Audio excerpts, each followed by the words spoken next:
Во второй школе села Выльгард сухпайки сегодня выдают ученикам 5-11 классов. Начальное звено продуктовые наборы уже получило. Родители замечают, они стали намного разнообразнее. Добавлены ветчина, спагетти, растительное масло, мука, джем, какао, рыбные консервы и кукурузные хлопья.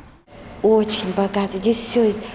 5 по 11 класс у нас 16 наименований, 2-4 класс где-то 18 наименований. Они рады, они даже выходят на крыльце, уже просят: мама, вот только что недавно было, мама говорит, можно я йогурт попью, можно я шоколадку съем по дороге. Выдача последних в этом году сухпайков в Выльгардской школе проходит максимально безопасно. Как, впрочем, и во всех учебных заведениях Коми. Родители и законные представители приходят за продуктовыми наборами по ранее согласованному расписанию и с индивидуальными средствами защиты.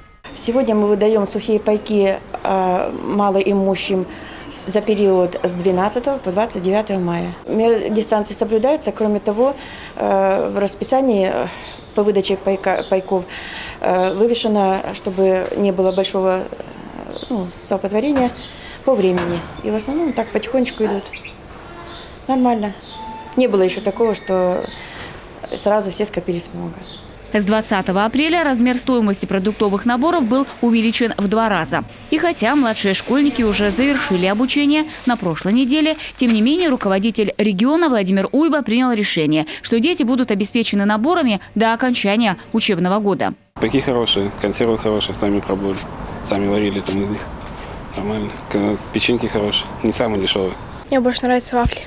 Вафли и сок. По словам родителей, такие продуктовые наборы – большое подспорье во время пандемии. Ведь семьи оказались в разных жизненных ситуациях. И для кого-то увесистый пакет с провизией – не просто возможность разнообразить рацион детей. Для них это жизненная необходимость. Анастасия Тюрина, Павел Люлянмин, телеканал Юрган, Сыктывдинский район.